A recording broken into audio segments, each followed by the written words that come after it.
ఎన్నికలు ఎప్పుడైనా కూటమిదే ప్రభంజనం. India today C voter mood of the nation survey తేటతెల్లం చేసింది. ఎన్నికలు ఇప్పుడు వచ్చినా 28లో వచ్చినా 29లో వచ్చినా కూటమి ప్రభంజనం కొనసాగుతుందని స్పష్టంగా వెల్లడించింది. ప్రతిపక్షం కాని ప్రతిపక్షం జగన్ రెడ్డి పార్టీ, వైఎస్ఆర్ కాంగ్రెస్ పార్టీ ఎప్పుడు ఎన్నికల్లో పోటీ చేసినా ఈసారి సింగిల్ డిజిట్ అని స్పష్టం చేసింది. గతంలో 11 ఎమ్మెల్యే సీట్లు గెలిస్తే ఈసారి 1 లేక 2. అలాగే గతంలో ఎంపీ 4 గెలిస్తే ఈసారి 1, బాగా వస్తే 2, అంతకుమించి గెలిచే అవకాశం లేదని స్పష్టం చేసింది సర్వే. కూటమి ప్రభుత్వం చేస్తున్న సంక్షేమ కార్యక్రమాలు, అభివృద్ధి కార్యక్రమాలకి ప్రజలు జేజేలు పలుకుతున్నారని తేటతెల్లం చేసింది సర్వే.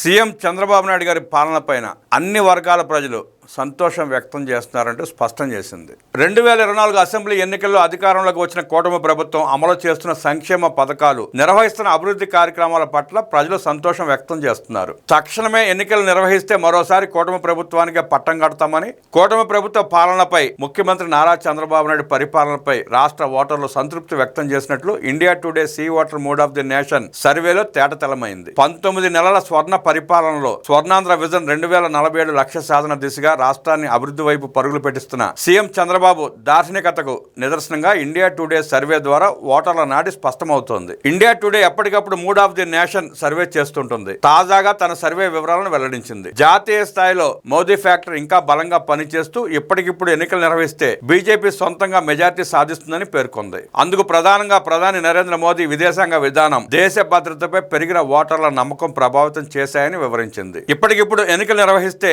ఎన్డీఏ 352 సీట్లు గెలుస్తుందని అంచనా వేసింది. బీజేపీ సొంతంగా 287 సీట్లు సాధించనుందని సర్వేలో పేర్కొంది. అలాగే ఇండియా కూటమి మాత్రం 182 స్థానాలకు, మరీ కాంగ్రెస్ అయితే 80 స్థానాలకు పడిపోవచ్చని పేర్కొంది. ఆంధ్రప్రదేశ్ లో 2024 ఎన్నికల నాటి ప్రభంజనం ఇంకా కొనసాగుతోందని India today C voter survey ఫలితాలు చెబుతున్నాయి. 2024లో ఎన్డీఏ కూటమికి వచ్చిన ఫలితాలు చూస్తే మొత్తం 25 లోక్సభ సీట్లలో 16 టీడీపీకి, 2 జనసేనకు, 3 బీజేపీకి దక్కాయి. మొత్తం 21 ఎంపీ స్థానాలను కూటమి సాధించింది. వైసీపీ కేవలం 4 సీట్లకే పరిమితమైంది. కానీ India today C voter survey ప్రకారం ప్రస్తుతం ఆంధ్రప్రదేశ్ లో అమలు చేస్తున్న సంక్షేమ పథకాలు, అభివృద్ధి కార్యక్రమాల కారణంగా ఎన్డీఏ కూటమికి ఓటు శాతం 53% నుంచి 55% పెరిగి పార్లమెంట్ సీట్లు 22 నుంచి 24 వస్తాయని అంచనా వేసింది. రాష్ట్రంలో అల్లర్లు, అశాంతి రేకెత్తించి విధ్వంసం సృష్టిస్తున్న జగన్ రెడ్డి చర్యలకు ప్రజలు భయపడిపోతున్నారు. మరోసారి అధికారం ఇస్తే రాష్ట్రం మరో 25 ఏళ్లు వెనక్కి వెళ్తుందని ప్రజలు భావిస్తున్నారు. అందులో భాగంగానే వైసీపీ ఓటు శాతం 40% నుంచి 39% పడిపోయినట్లు తేలింది. ఈ మేరకు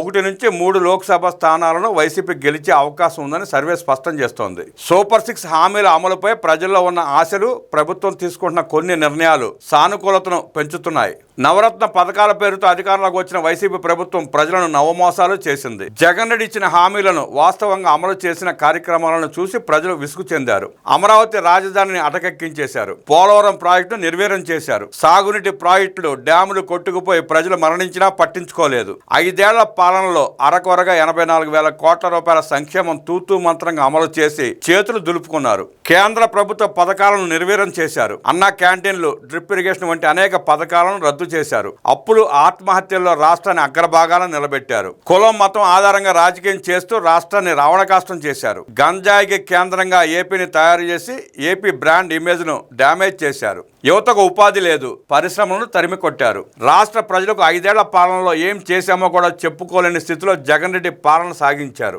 2024 ఎన్నికల్లో అసెంబ్లీలో 11 సీట్లు మాత్రమే ఇచ్చి ప్రజలు బుద్ధి చెప్పినా ఇంకా తీరు మార్చుకుని వైసీపీ సైకో ముఠ అదే ధోరణిలో వెళుతోంది. రప్పా రప్పా నరికేస్తామంటూ కార్యకర్తలు అంటే మంచిదేగా అంటూ జగన్ రెడ్డి ప్రోత్సహించడం, వైసీపీ సైకోలు బూతులు మాట్లాడటం, విధ్వంసాలు సృష్టించడమే అజెండాగా పనిచేస్తున్న జగన్ ఖండించకపోవడాన్ని ప్రజలు చేదరించుకుంటున్నారు. జగన్ రెడ్డి పాలన మాకొద్దని, మంచి పాలన మరోసారి కావాలనే ఓటర్ల మనోగతాన్ని India today C voter mood of the nation survey ద్వారా నిరూపితమైంది. పేదలు, బడుగు బలహీన వర్గాల అభ్యున్నతి కోసం అధికారంలోకి వచ్చిన కూటమి ప్రభుత్వం 19 నెలల పాలనలో ఆ దిశగా రాష్ట్రాభివృద్ధికి కృషి చేసింది. బీసీ, ఎస్సీ, ఎస్టీ, మైనారిటీ వర్గాల అభ్యున్నతి కోసం సూపర్ 6 పథకాలను అమలు చేసి సూపర్ హిట్ చేసింది. దాదాపు ఈ 19 నెలల పాలనలో 70,000 కోట్ల రూపాయల సంక్షేమ పథకాలను ప్రజలకు అందజేసింది. పెన్షన్ల పథకానికి ఈ 19 నెలల్లో 50,000 కోట్ల రూపాయలు ప్రజలకు నేరుగా అందజేసింది. ఇచ్చిన ప్రతి హామీని అమలు చేసింది. 90% హామీలు అమలు చేసి దేశ చరిత్రలో ఏ రాష్ట్ర ప్రభుత్వం కూడా ఆ రాష్ట్ర ప్రజలకు అందించలేనంత సంక్షేమం అమలు చేస్తూ అభివృద్ధిని చేసి చూపిస్తోంది. మహిళా సాధికారత దిశగా స్త్రీ శక్తి పథకాన్ని అమలు చేసి 1200 కోట్ల రూపాయలు అడ్వాన్స్ గా చెల్లించి ఏపీఎస్ఆర్టీసీపై భారం పడకుండా ప్రభుత్వం చర్యలు తీసుకుంది. దాదాపు 40 కోట్ల మంది మహిళలు, చిన్నారులు, బాలికలు, ట్రాన్స్జెండర్లు ఈ 6 నెలల్లో స్త్రీ శక్తి పథకాన్ని వినియోగించుకుని ఉచిత ప్రయాణాలు చేశారు. దాదాపు 161 కోట్ల రూపాయలు ఖర్చు చేసి 20,000 కిలోమీటర్ల రహదారులు బాగు చేసింది. సాగునీటి ప్రాజెక్టులకు అత్యధిక ప్రాధాన్యత ఇస్తూ నిధులు అమలు చేస్తోంది. ఇప్పటికే 3,870 కోట్ల రూపాయలతో హంద్రీనివా పూర్తి చేసింది. పోలవరం పనులు 88% పూర్తయ్యాయి. పోలవరం భూ నిర్వాసితులైన గిరిజనులు, ఆదివాసులకు 1900 కోట్ల రూపాయలు వారి ఖాతాలో జమ చేసింది. ఉత్తరాంధ్ర సాగునీటి ప్రాజెక్టుల పూర్తికి చర్యలు తీసుకుంటోంది. భోగాపురం ఎయిర్పోర్ట్ ను శరవేగంగా నిర్మించింది. 5 ఏళ్ల పాలనలో అడుగు ముందుకు పడని రాజధాని అమరావతిలో 58,000 కోట్ల రూపాయలతో శరవేగంగా పనులు జరుగుతున్నాయి. దాదాపు 205 అన్నా క్యాంటీన్ల ద్వారా రోజుకు 10 లక్షల మంది 3 పూట్ల 5 రూపాయలకే నాణ్యత గల భోజనం చేస్తున్నారు. దాదాపు 25 లక్షల కోట్ల రూపాయల పెట్టుబడులు సాధించి 26 లక్షల ఉద్యోగ కల్పనకు సీఎం చంద్రబాబు, మంత్రి నారా లోకేష్ లు శ్రీకారం చుట్టారు. వెనుకబడిన ఉత్తరాంధ్రలో ఐటీ హబ్, ఫార్మా హబ్ ఏర్పాటు, డేటా సెంటర్లతో పాటు రాయలసీమను డ్రోన్ హబ్, హార్టికల్చర్ హబ్ గా తీర్చిదిద్దుతోంది. సోలార్ పవర్ లో రాయలసీమను అగ్రభాగాన నిలిపే విధంగా కూటమి ప్రభుత్వం పనిచేస్తోంది. గూగుల్, కాగ్నిజెంట్, టీసీఎస్ వంటి ప్రపంచ దిగ్గజ కంపెనీలు ఇప్పటికే రాష్ట్రంలో పెట్టుబడులు పెట్టాయి. మెగా డిఎస్సి ద్వారా 16,000 ఉపాధ్యాయ పోస్టులను కూటమి ప్రభుత్వం భర్తీ చేసింది. 6,000 కానిస్టేబుల్ పోస్టుల భర్తీకి చర్యలు తీసుకుంది. ఇలా అన్ని రంగాల్లో ఆంధ్రప్రదేశ్ అభివృద్ధి చేస్తూ, చెప్పిన విధంగా సంక్షేమం అమలు చేస్తూ CM Chandrababu, deputy CM Pawan Kalyan, మంత్రి నారా లోకేష్ సారథ్యంలో కూటమి పాలనకు ప్రజలు జేజేలు కొడుతున్నారనే వాస్తవాన్ని India today C voter survey స్పష్టం చేసింది. డిప్యూటీ సీఎం పవన్ కళ్యాణ్ చెప్పిన విధంగా మరో 15 నెలల పాటు కూటమి ప్రభుత్వం కొనసాగిస్తే స్వర్ణాంధ్ర సాధన దిశగా రాష్ట్రం పురోగభివృద్ధి చెందక మానదు.